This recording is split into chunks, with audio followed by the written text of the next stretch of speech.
The cranberry drink sat in front of me, sweating onto the white tablecloth. Too red, too pretty, too loud for what I had. I ordered. I had asked for a cranberry soda, non-alcoholic, the way I always did at family dinners. It was just my thing, a clean drink, something that looked like it belonged on the table without carrying any weight behind it. My mother-in-law knew that. She had known it for years. But the glass in front of me was wrong. Not dramatically wrong, not obvious, just slightly too jewel-toned, too deep a red. The kind of red that comes from something with a pour behind it, not a soda tap. The ice had settled differently. The condensation ring on the cloth was a little larger, like the glass had been sitting somewhere warmer before it got to me. My mother-in-law smiled over the rim of her water glass like she'd put a coin in a machine and was waiting to watch it spit me out, broken.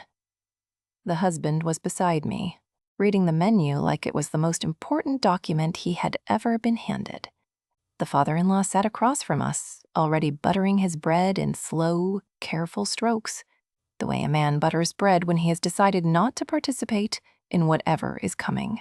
Knives lined up, bread basket half dead, butter melting under those cheap little silver lids.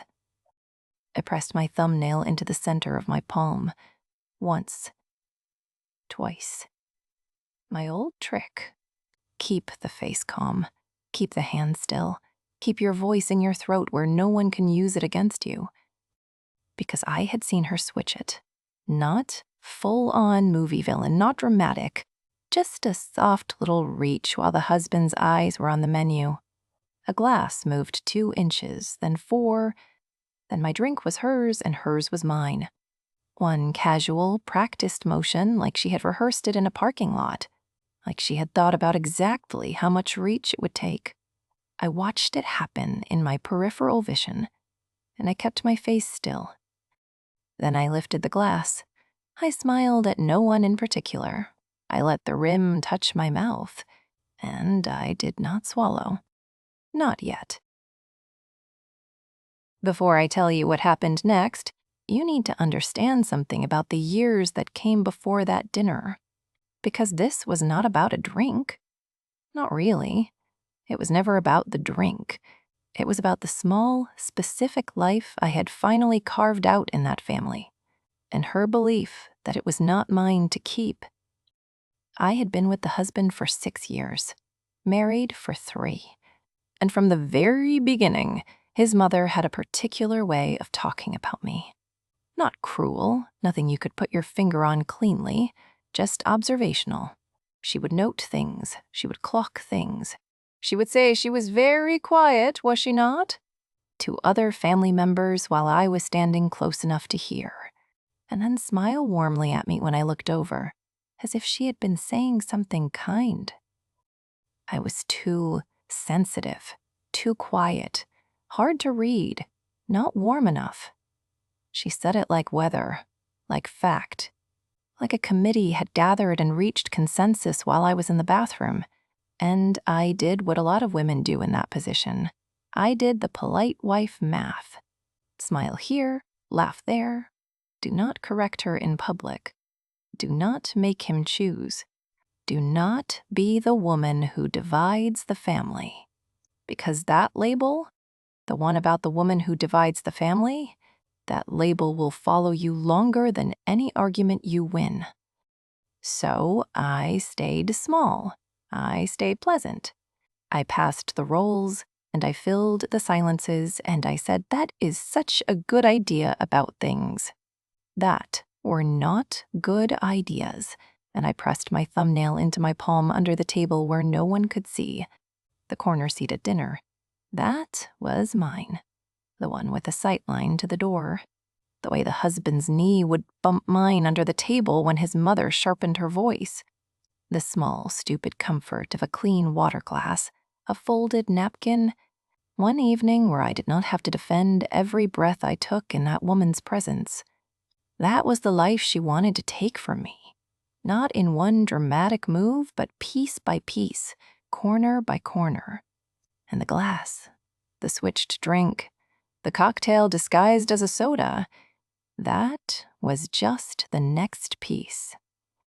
What I found in the wet ring under that glass changed everything.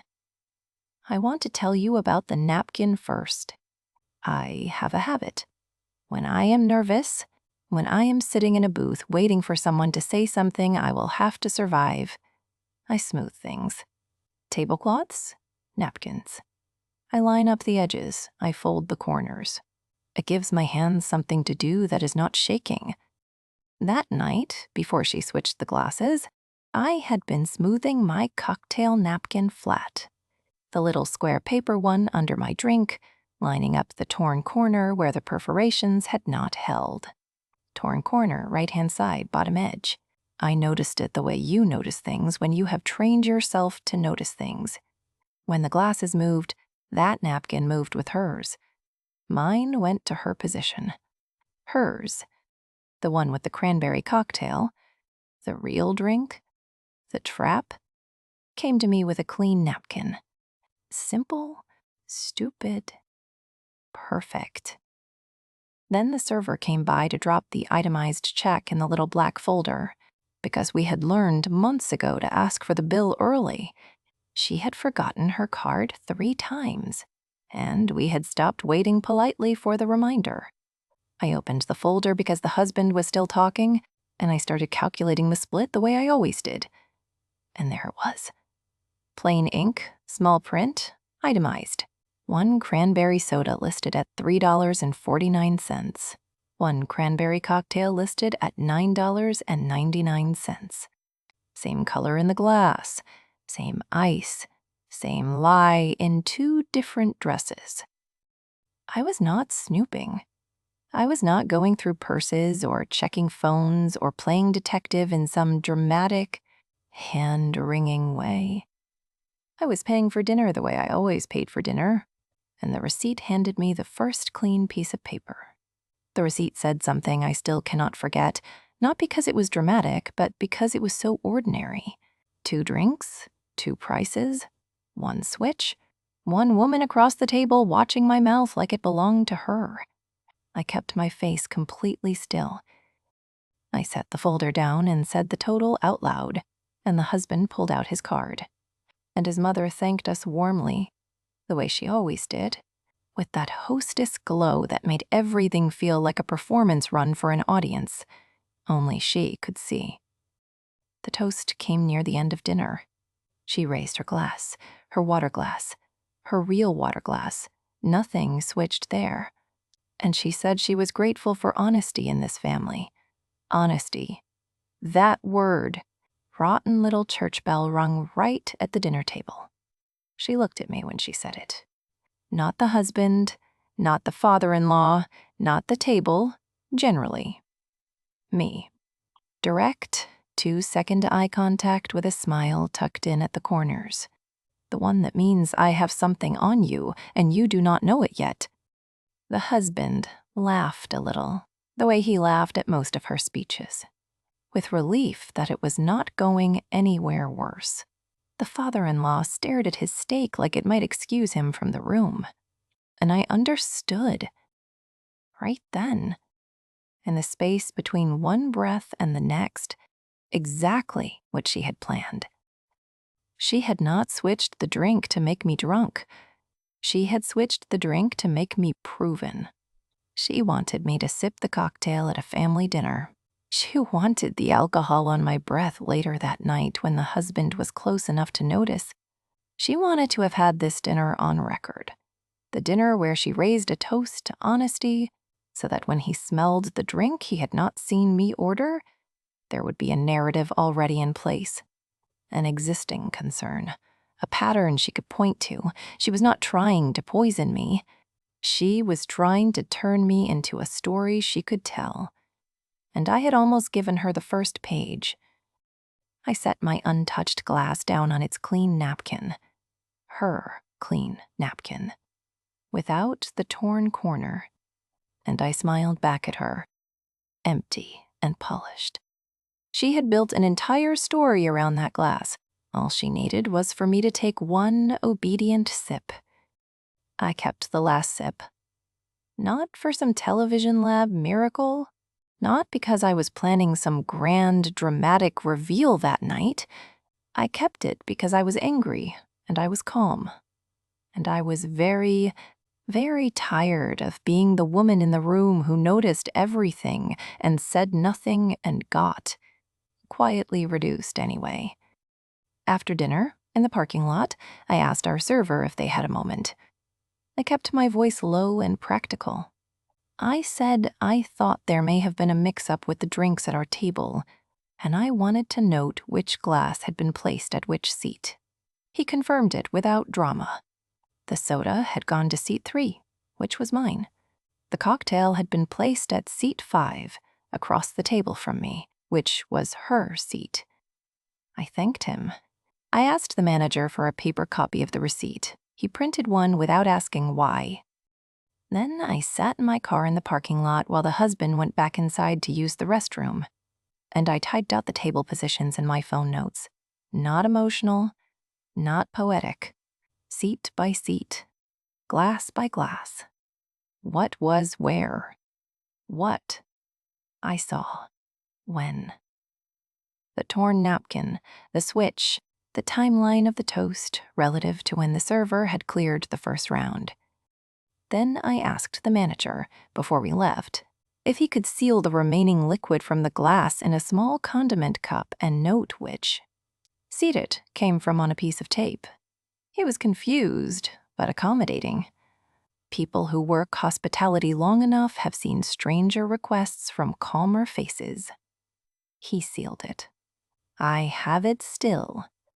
That week, I learned to be quiet correctly. Not the old kind of quiet, the managing, accommodating, shrinking quiet I had been doing for years.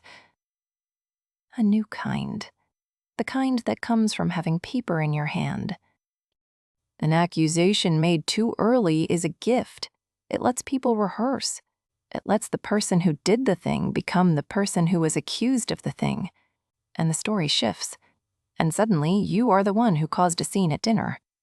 So I built what I had, slowly. I did not mention the drink. I did not say a single word to the husband about what I had seen, because I did not have enough yet. Not enough to survive his instinct to see the best in her. Not enough to cut through the years of conditioning that told him his mother's intentions were always, at minimum, complicated but ultimately loving. I needed more than what I had seen. I needed it organized. I made one copy of the itemized receipt, the server's copy, and I attached it to a photo I had taken at the table before we left, showing the glass placement. I wrote down the server's name. I dated everything. I put the condiment cup in a Ziploc bag in the back of my refrigerator with a piece of tape on. It. That said the date and the table number. I want you to remember that receipt because it comes back. Not as evidence for a court, not as some legal weapon, just as the quiet little piece of paper that remembers exactly what happened on a night when someone was counting on everyone forgetting. And then she invited us to dinner again. Same restaurant. She chose it. Of course she chose it. She liked familiar ground, liked the way the hostess knew her name, liked having the booth where the light was flattering and the corner belonged to her. She sent the invitation through the husband, the way she sent everything through the husband. Casual, warm, already decided. Tell her I would love to catch up. Just the 4 of us. It has been too long. It had been 11 days. The night of the second dinner was a Tuesday. Rain dragging greasy lines down the windows. The parking lot lights making everything look yellow and tired. I got there early and sat in the car for 6 minutes with the folder in my lap. Not reviewing it. I had it memorized. Just holding it. The weight of it. A few sheets of paper. A photo. A name. A receipt. A small sealed cup in a Ziploc in my coat pocket. That was the whole case. Not dramatic. Not a stack of documents. Not a lawyer's brief. Just the ordinary debris of one dinner that a woman had counted on disappearing into the ordinary debris of a marriage. I pressed my thumbnail into my palm once, felt the crescent there from weeks of the same motion, and got out of the car. The restaurant smelled the way it always smelled: old carpet and steak fat and lemon cleaner and something like printer toner drifting from the insurance office in the same strip. The hostess smiled. "Our usual booth," she said. The mother-in-law was already there. That was her move, arriving first, getting oriented, claiming the room before anyone else could. She had the good seat. Cream blouse, pearls, hair done, that soft hostess glow she wore like a second skin, the one that made her look generous and warm and faintly concerned about everyone around her at all times. She stood and hugged the husband first, then me, a real hug, the performance kind, both hands on my arms, the air kiss near my cheek. "You look tired," she said quietly, just to me, and smiled like that was care.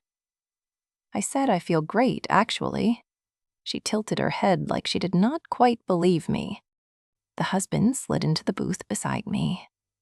The father-in-law arrived 4 minutes later, moving slowly, the way he always moved in situations where his wife had organized the seating and the agenda, with the energy of a man who had learned that arriving slightly late was the closest thing to neutrality available to him. He sat across from me, nodded, picked up his menu. More than 2 witnesses. Physical bodies, breathing. All 4 of us in a booth with nowhere to go. The server came, and it was him. The same one. The one from the first dinner. The one who had confirmed the seat numbers with me in the parking lot 3 weeks ago. He recognized me, not dramatically, just a small pause, a professional reset, and then the standard greeting. I watched the mother-in-law look at him the way she looked at all servers, like they were part of the set design. She did not recognize him. Of course she did not. I want to tell you about her face before she knew, because I will carry it for a long time, and not in the way you would think. It was not monstrous. It was just so settled, so comfortable. She had her water glass, she had her pearls. She had her son across the table from where she could reach his arm if she needed to redirect something. She had organized this dinner the way she organized everything, with exits built in and a version of events already written. Her fingers rested on the stem of her glass. Her smile sat just slightly wider than the conversation required. She was waiting for something she was certain was coming, the normal drift of a family dinner, the comfortable territory she owned, the moment when I would be just slightly off balance and she could tilt the table the rest of the way. She thought tonight was going to be a repetition. The server asked for our drink orders. She spoke before anyone else, the way she always did, leaning forward with that proprietary warmth that made it look like a favor. "She will have what she had last time," she said. Not asking me, telling him, looking at me while she said it, with that tipped chin, that small waiting smile. What she did next still makes my hands shake, not from fear, but from the precision of it. Because she said it so easily, so lightly, like she had rehearsed it into something casual. Like ordering for me was just a kindness, just familiarity, just the kind of thing a close family does. And if I objected, I would look difficult. If I stayed quiet, the trap closed. She thought she had me in the same corner she had put me in for years. I opened the folder in my lap. I set the receipt on the table first. Flat, face up, the itemized copy, 1 cranberry soda at $3.49, 1 cranberry cocktail at $9.99, with the table number and date printed at the top and the server's initials at the bottom. Where? He had confirmed the copy for me. Then the photo. The glass positions as they had started that first dinner before the switch. My drink at seat 3, clearly placed, clearly mine. Then the sealed condiment cup, still taped with the date and table number, set down to the right of the receipt like a period at the end of a sentence. And I said, "No. Last time I had what you ordered for yourself after you switched our drinks." Nobody moved. Not silence. Something worse than silence.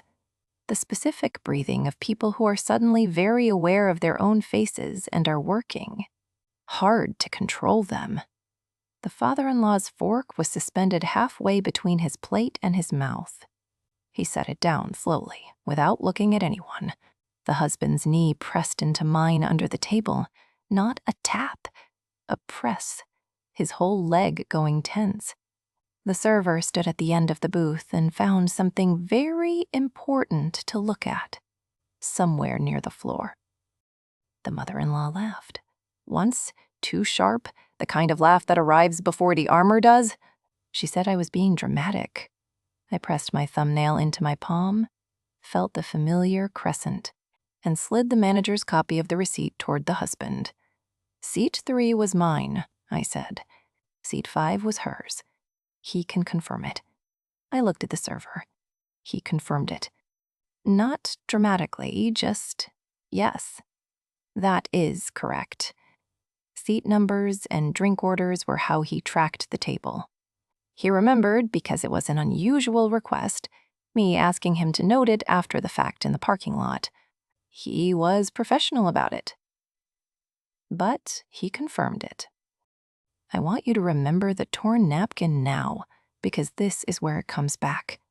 Not as legal evidence, not in a courtroom, just as the small, physical, undeniable detail that the mother-in-law had never thought about, because she had never believed I noticed small things. She had always read me as a woman who managed surfaces, smile here, nod there, do not make it hard. She had spent 6 years assuming my quiet was the quiet of someone who was not paying attention. When the husband looked at the receipt and asked me what he was looking at, I explained it plainly. The drinks, the switch, the napkin. Her drink had arrived with my torn corner napkin, and I described it exactly. Perforated edge on the right, bottom corner pulled halfway off, the kind of tear that happens when you smooth a napkin too many times while you are waiting. The father-in-law looked at his wife. He did not say anything. He just looked at her with the particular expression of a man who has suspected something, quietly for a long time and is watching it arrive. Finally, in a form he cannot walk around. She said she did not know what I was talking about. Then she said I was misremembering. Then she said she was worried about me, had been worried for some time, that I seemed to be under a lot of stress, and it was starting to affect my perception of things. Each sentence came faster than the last, each one a slightly different shape. Denial, then doubt-casting, then concern, all 3 of the moves in sequence, like a hand of cards she had kept close for a long time, finally laid out because the other options were gone. The husband did not reach for her arm. He looked at the receipt. That was the moment that mattered most, and I almost missed it because I was watching her. But I caught it. The way he studied the paper with his head down and his jaw set, the way he turned it once to read the table number at the top, the way he did not look up at his mother when he asked the server, quietly and without drama, whether he remembered this table. The server said he did. The husband nodded once, set the receipt down, and then looked up. Not at me, not at the folder, but straight across the far. He did not say anything yet. He did not have to. Something had shifted in the booth, something structural and irreversible, and everyone at the table could feel it. The way you feel. A temperature change before you can name it. The mother-in-law's fingers were no longer resting loosely on her water glass. They were wrapped around the stem, tight. Her smile was still there, but it had lost its foundation. It was just muscles now, just reflex, holding the shape of a confidence that was no longer present. The father-in-law was looking at the table. I sat back in my seat and breathed, slow and steady, the way you breathe when the hard part is done, and what comes next is just the reverb. If you are still listening, this is where it turns. Not in the explosion, not in the tears that came later, or the raised voices, or the walk to the parking lot in the rain. It turned right there, in the space between a man reading a receipt and deciding, for the first time in his adult life, not to fold the paper back up and pretend he had misread it. She made one more move before the conversation fully left her control. She leaned forward, looked at the husband, and said very carefully, very specifically, that she was worried about him, that she had been worried for a long time, that she was watching out for him. And I let that sit on the table for exactly 4 seconds. Then I said, "You told him to watch me before the dinner. You sent him a message. You said, 'Watch her tonight. You will see what I mean.' I did not have that message printed. It was on the husband's phone, buried in a thread he had never fully processed, because it had arrived framed as motherly concern, and he had not let himself pull the thread. But she did not know what I had and what I did not. The father-in-law looked up. The mother-in-law's face went through 3 things in 2 seconds: surprise, calculation, and then a careful return to warmth that did not quite make it back to her eyes. She said she did not remember sending anything like that, and the husband reached into his jacket pocket and pulled out his phone. The phone sat on the table between them like a third party. The husband did not make a production of it, did not hold it up or read it out loud or do anything that looked like theater. He just unlocked it, opened the thread, scrolled back 3 weeks, and turned the screen to face her. She read it. I watched her read it. Her eyes moved the way eyes move when they are looking at something they already know is there. Not scanning, not searching, just confirming. Then she looked up, and her face did the thing it does when every other move has closed off. It went soft. Not apologetic, not ashamed. Soft. The particular softness of a woman who has decided that the best available position is wounded mother. "I was concerned," she said. That is all that was. I was a mother who was concerned. The father-in-law said her name. Just her name, quietly, the way you say someone's name when you need them to stop. She stopped, and the table held that for a moment, her silence, his exhaustion, the receipt still lying flat between the breadbasket and the sealed cup with its taped date and table number, the photo, the folder, all of it, just ordinary paper doing its ordinary work. The server had stepped away to give us the booth. He came back once to refill the water glasses and then found reasons to stay near the host stand.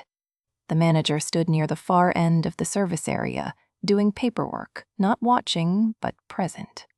More than 2 witnesses. The father-in-law, the husband, the server, the manager at the edge of the room. Everyone physically there, everyone breathing. A booth, a table, a folder. 4 people who saw everything. I want to tell you what she said next, because I think about it still, not because it was devastating, but because it was almost human. She looked at the husband and she said, "I just did not want you to get hurt." And she meant it. That is the part that does not fit neatly into a clean story about a villain. She meant it in the particular, distorted way that controlling people mean things. Genuinely, from somewhere that had once been love and had slowly calcified into management. She had looked at her son's marriage and decided she understood it better than he did, better than I did. and she had decided that her understanding was more important than our autonomy. And she had built her interventions on that foundation for years without ever once asking herself whether the foundation was hers to build on. She was not pure evil. She was something harder to name.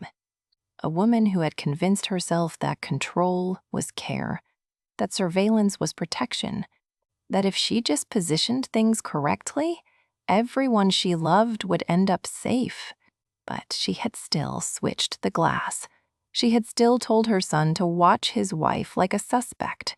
She had still sat across from me and raised a toast to honesty while the proof of her dishonesty was sweating onto the tablecloth in front of her. Good intentions do not clean that up. They just make the mess harder to explain. The husband was the one who said it, not me. I had my line ready. The one clean sentence that could not be twisted or reframed or turned into an overreaction. But I did not need to use it, because he got there first, in his own words, in the voice of a man who had been quietly assembling something for 3 weeks without telling me and had finally finished. He said, "You need to give me your key. Not our key, my key." He looked at her directly.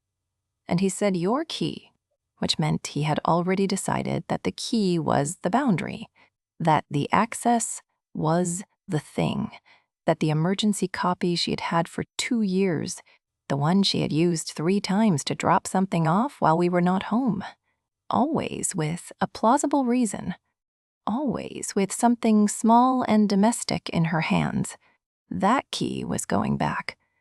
She said he was overreacting. He said he was not asking. She opened her purse. I watched her hands move through it slowly, too slowly. The delay of a woman buying time to find a response that would work better than compliance. She found the key. She set it on the table next to the receipt, and the small sound it made against the wood, a tiny, flat click, was the most specific sound I had ever heard in my life. The father-in-law looked at the key. He did not defend her. He reached for his water glass and he drank, and the gesture was so neutral and deliberate that it said everything he had apparently decided not to say out loud for a very long time. She tried 3 more shapes before dinner ended. Tears first, real ones, I think, because loss feels like loss even when you caused it. Then anger, the sudden kind, voice low and tight. The word ungrateful used in a way that was meant to land on me, but landed, visibly, on the husband instead. Then a pivot to reasonableness. Can we just all calm down and talk about this like adults? Which is what people say when the adults at the table have already talked and reached a conclusion they do not like. The father-in-law put enough cash on the table to cover the bill. He stood, put his hand briefly on the husband's shoulder, one firm, brief press. And then he walked to the door and waited there with his coat on, not looking back at his wife. Not looking at me, just standing at the door the way a man stands when he has, finally, quietly, decided which direction is out. She left 5 minutes later. No goodbye to me. One more look at the husband. Complicated.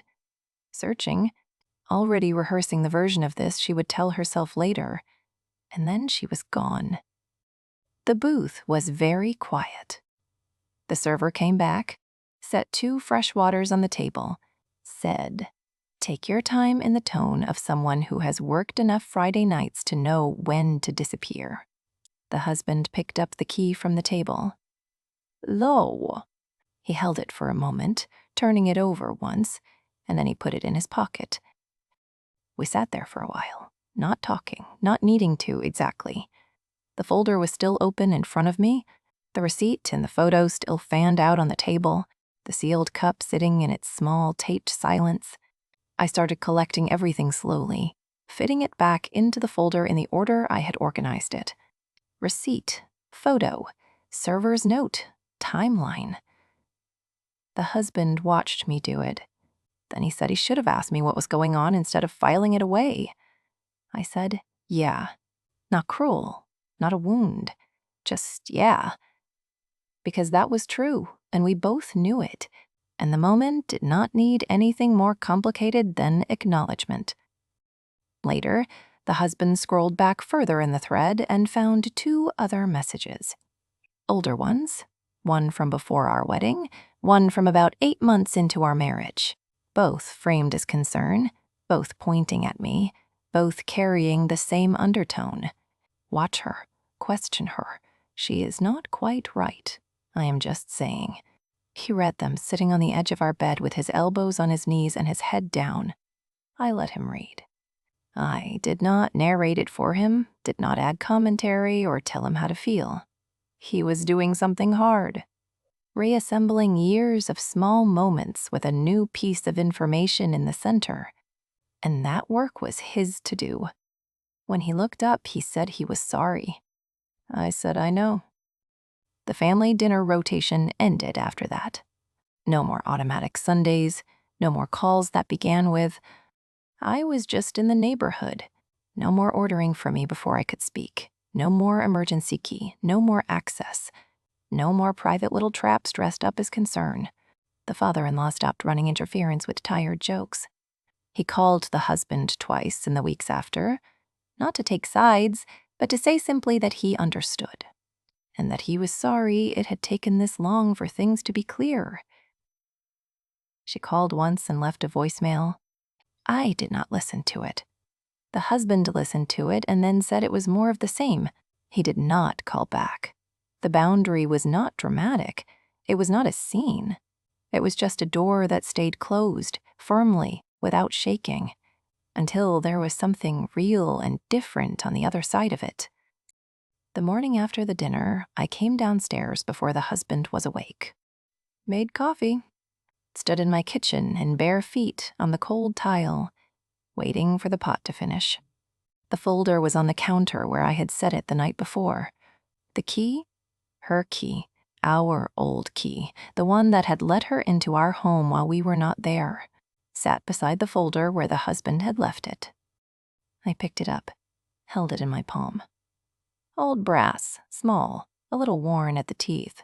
A tooth that had finally come loose. Then I changed the door code myself. The keypad one, the backup, the code she had had since we moved in. I entered the new 4 digits and pressed the confirmation button and heard the small, electronic beep of a lock accepting a new truth. My hand did not shake. I stood there barefoot on my own kitchen floor with my coffee cooling beside me, the old key in my palm. And I felt something that was not quite triumph and not quite relief. Something quieter than either of those. The feeling of a calculation that had finally, fully resolved. She had spent 6 years reading my quiet as emptiness, as accommodation, as the particular blankness of a woman who does not notice, does not track, does not keep records, does not remember the details. She had built her whole strategy around that assumption, that I was manageable, carvable, the kind of woman you can slowly reduce without her noticing the reduction. Bad math. I had noticed every piece. The torn napkin, the receipt, the server's name, the seat numbers, the week-old message on a phone I had not even touched.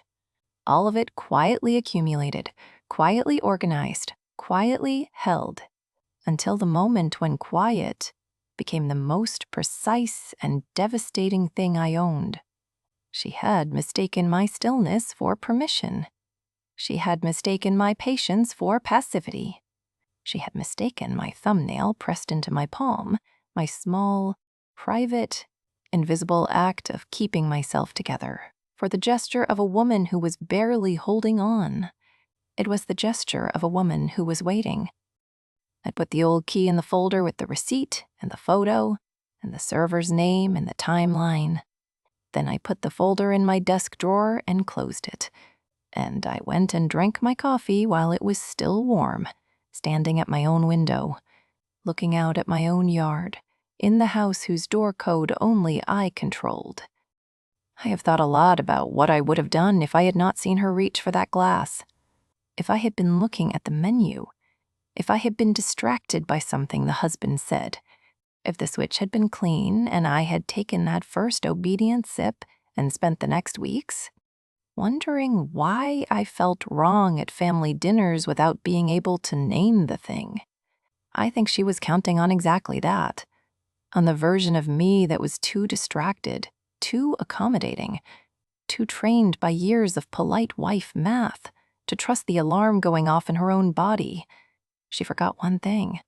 The quiet ones always see the reach. So here is the question I want to leave you with. And I want you to sit with it, really sit with it, before you scroll away. What tiny piece of proof has someone in your life overlooked?